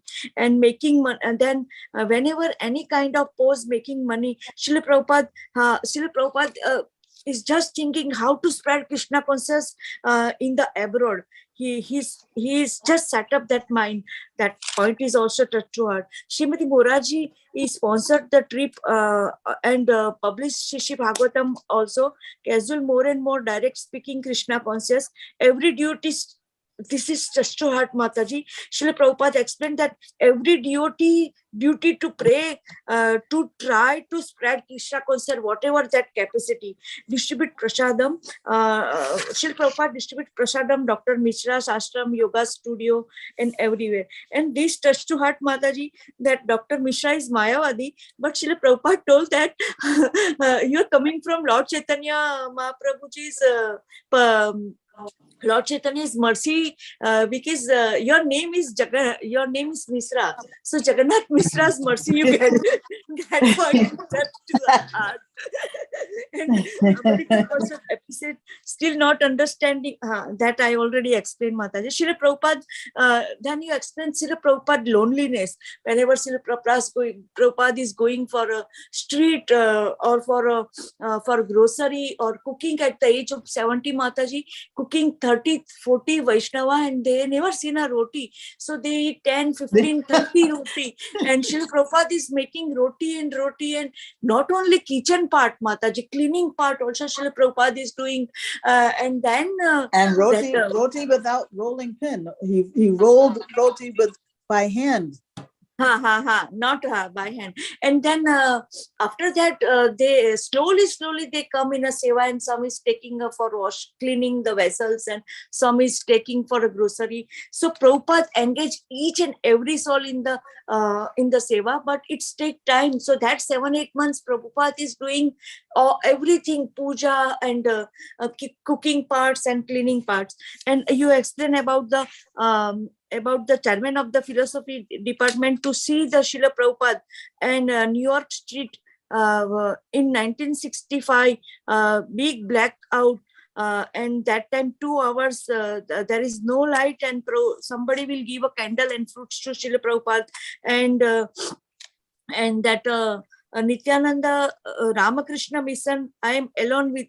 Prabhupada explained that Ramakrishna mission, I forgot that person name, that I am alone without man and money. He was alone. He was a founder of Acharya today. But that time Srila Prabhupada is alone to show his Gurudev instruction, and Srimati Shri Radharani and Lord Krishna. We should not judge any Vaishnava, because we don't know which situation, like 84 likes, 84 million Sioni, we don't know that the level of that devotee. So we should not judge any Vaishnava. We should give a respect to each and every Vaishnava.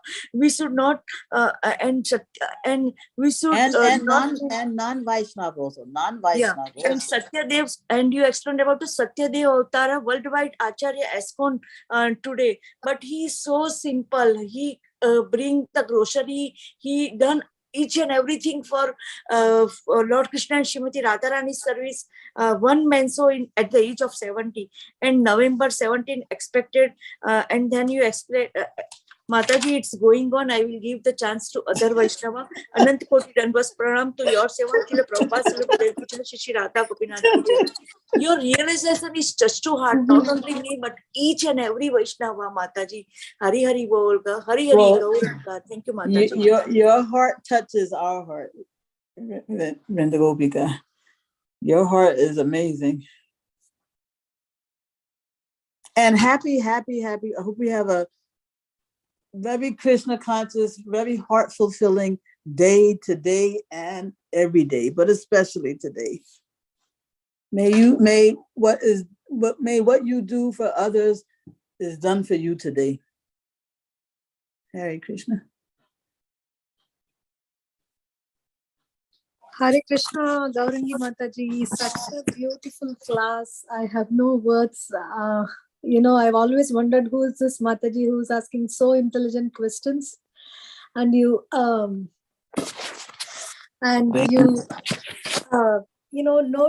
hear the lectures in such a way with so much attention that even the minutest things you ask the speaker, and now hearing the class is so wonderful, is so nice. The way, with so much realization, you glorified Srila Prabhupada. And I liked it how, he went to that dance program where he has not gone for 40 years. But he wanted to see how, what is a market for Krishna consciousness, right? How people are taking up things. And I remembered Vaisheshika Prabhu saying that he fanned the spark. Even a spark that is there, if he thinks that people could take it, he just fanned it with so much of his very good qualities. And we are going to have you often as a speaker in Bhakti Sangha. That we have all unanimously decided now. I can't thank you enough for your very deep and realized spiritual journey, for giving us so much of your association and your questions. We learn a lot from that. And you deepen our understanding on the philosophy as well. Thank you so much, Mataji. Hare Krishna. Thank you so much for your such sweet, kind words, Mataji. Very nice. Thank you. I really appreciate it. Hare Krishna, Gaurangi Mataji, Dandavat Pranam. All glories to Srila Prabhupada. What a wonderful class, Mataji. I have been waiting to hear your class for the last 2 or 3 years. 3 years it's been. No video, Mataji. No, I see. No, this is Induleka, right? Induleka? Yes, Mataji. So we have been waiting for such a long time, and finally, like Vinita Mataji was like, this time I am definitely going to make it a Srila Prabhupada glorification. Mataji cannot say no. So I'm so glad that you came and you spoke so beautifully. Mataji, I missed the question answers, a lot of it, but I heard the entire, the way you presented it was so beautiful. I mean, so heart-touching. Of course, Lilamrta is like that. That is how Srila Prabhupada's pastimes all are. You know, he's so personal in his dealings with each and every person. And that's why, you know, even for the next generation, we feel a personal connection with him. But thank you so much. While you were talking about his lonely experiences in New York, and where was this? This was in New York also, right? Yeah, both in Butler, Pennsylvania, and in New York City. Both. He was alone. Yeah, I was just remembering. So alone. Yeah, so, I mean, we know that he wasn't lonely. You know, we know that. Yeah. But he was. His aloneness was very prominent, you know, and you know when you compare that to, you know, when the movement became successful, it's like, wow, to think that what we have today started there with his walking the streets in a solitary way. Nobody knows his name, just alone. You know, what a stark contrast, right? Yeah. Yes. To think that where we are today started with that is like so mind-blowing to me. I don't know. How did he even make it happen, right? That's it. So that's why you were saying Shakti Avesh Avatar, that, you know, we would never even realize. Yeah, I mean, you don't look at him and think Shakti Avesh Avatar. And then, you know, he had to deal with so many, like, so many disasters, you know, and so many disappointments. Like there was this one building that he was so excited about getting, you know, if only, you know, he would get support from the Gaudiya Mat, you know, but nobody was backing. In the chapter, he described he had such detailed vision of this one particular building in Upper Manhattan there. You know, he saw, he in his mind, he saw what the basement could be used for. He saw what the first floor could be used for. He saw what the second floor could be used for. Detailed. You know, he was so excited about this, but, you know, nothing came of it. And that's the thing about Srila Prabhupada. He would never get discouraged. And he described himself like that too. Oh, look at that. It's right here in front of me. He said, talking about the Gaudiya Mat God brothers, you know, and they were not willing to help.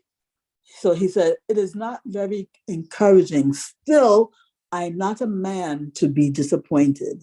Look at that, you know?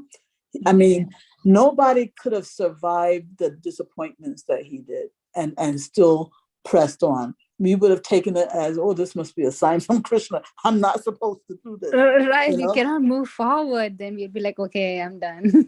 Yeah, we give up so easily. And Srila Prabhupada, he's like, he's just gone through that.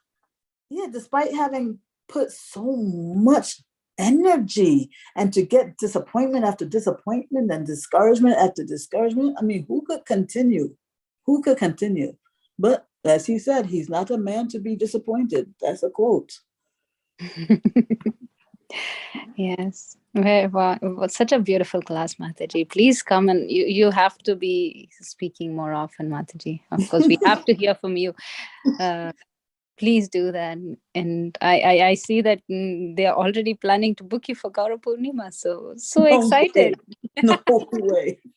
Listen, I've been from before, since this morning or yesterday, I was so looking forward to 12 o'clock. But now you're here. I think it's just so blissful to be there. I was so looking forward for 12 o'clock.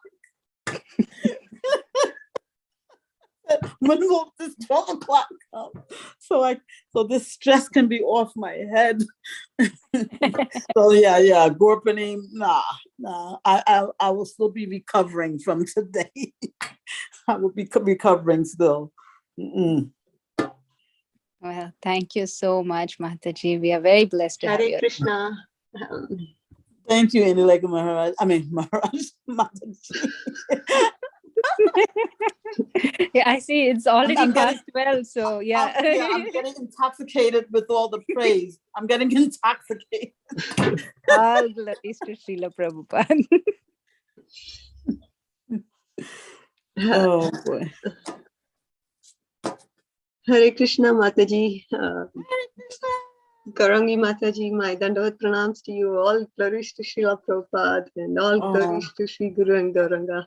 So, Mataji, I think it's your analytical skills and your logical thinking and your, I think the analysis to the subject matter speaks a lot to what you have to say.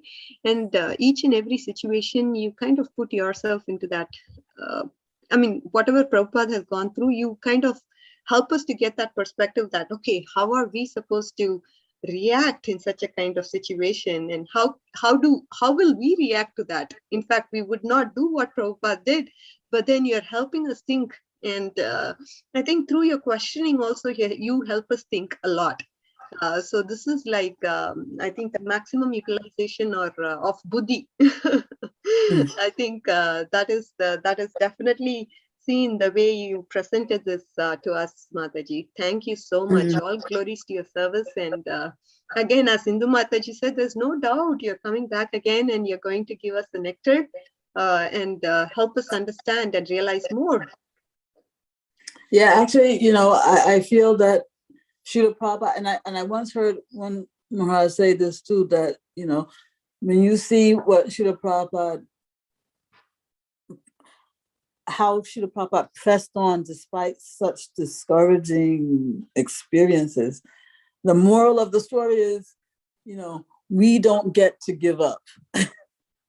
If he didn't give up with what he had to deal with, then, and our challenges don't compare to what he went through, then we don't get to give up on Krishna consciousness.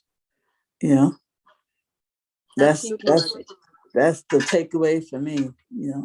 Wonderful. Because what we are going to, it's according to scale.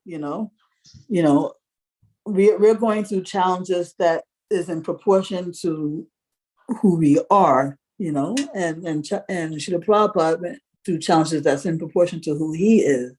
But the principle is the same, that in Krishna consciousness, no giving up allowed. Keep no fighting. Giving up allowed. Absolutely. Yeah. Yeah, beautiful sari, Mataji, by the way. Oh. Love your pink. Thank you. Yeah. Right from your earrings. I always think pink. I think pink. Everything about me is pink. Normally not this soft though. Usually it's like fuchsia, like Vinta Gopika's chudder, that's usually my pink, like my nails.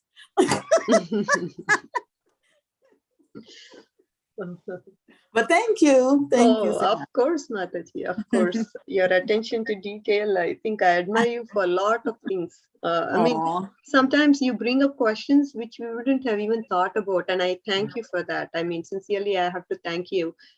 So you wouldn't, give it up. Never. So that attitude. That's because I don't have choice. I don't have choice about that, Mataji. I don't have choice. No, the thing is, there are three, four benefits of doubts, Mataji. One is it's helping you. Second is it's helping all of us as devotees. And the third is when we delve more, you understand the topic more, and that samshaya is gone, because doubts are something that has to be raised off the mind, because to get a relationship with Krishna, that doubts needs to be cleared, and you're helping us get to perfection that way. And so I really want to. I usually think that the devotees are ready to kill me for making the class run so long. That's normally what's prominent in my mind. Oh my God, these devotees, they want to get on with their day, but I'm prolonging this class, but I can't help it. I gotta get this answer. So, right. So you've definitely helped us that way, because it benefits all of us as devotees as well. Some people, they might be in an urgency to get off to office, work, so many things that they may have to do. But yeah, people like me who juggle between things, sometimes, when you ask the questions, okay, this some questions I have never thought about it that way. So it, rings a bell on me. Okay, this is perfect. Thank you, Mataji, for that. Hare Krishna. Thank you for your encouragement. So heartwarming. Thank you. No, Mataji, you are there in almost every call, and we want to give. I mean, I'm being loaded with a lot of work, but still I wanted to take my time off to just say, pay my humble obeisances to you, as well as thank you for what you do, because again, I'm overwhelmed. Actually, this week has been such a busy week. I don't know where I'm getting this kind of time to come and talk to you, but it's all Krishna's mercy, Mataji. Oh, wow. Yes, I will take it as Krishna's direct intervention that you were able to give me so much today. Thank you so much. So nice. Thank you, Mataji. I know it's 2 hours now, so we have to end the call. But if anyone else wants to quickly say a Hari Bol to Gaurangi Mataji, you're welcome to. Hari Bol! Hari Bol! Hare Krishna, everybody. Hari Bol. I don't know who it is. I'm not saying, but thank you. Hari Bol, Hari Bol. It's Janaki Mataji. Yeah. Oh. Yeah. I'll talk to you later, girl. Yeah. Yes, mommy. Anyway, I want to say thank you so much this day will go down in history for all the love that I got from all of you today. I'm just shocked beyond belief that you all received, this talk today the way you did. I'm shocked. This is definitely, Krishna's intervention here, because no other way it would happen like this. So I thank you from the bottom of my heart to all of you for all of your encouraging words and warmth. That's the theme for today, warmth and affection. Thank you. Thank you again. And we are going to end this call now, but then I think Vanita Mataji has a reminder for many of you to join back after this. Something interesting going on. So I'm going to close the call here and we will restart a different. Thank you all so much. And Gaurangi Mataji. Gopika Mataji is invited to rejoin again. Kindly, please. Yeah, Vrinda Gopika Mataji, kindly rejoin. Then I'll break it. I mean, like we are going to have a call for Vrinda Gopika Mataji, wishing for her. So we have to end this call because this is on record, and we're going to hop on to another call on the same link. So please join us to wish Vrinda Gopika Mataji and talk to her. Hare Krishna. Hare Krishna, Mataji's. Hare Krishna. Vancha kalpatarobhyasya kripa sindhubhyev cha patitanam pavanebhyo vaishnavebhyo namo namah. Ananta koti Vaishnav Vrind ki jai, Srila Prabhupada ki jai, Gaurangi Mataji ki jai. Hari Bhakti Sangha Japadu ki jai.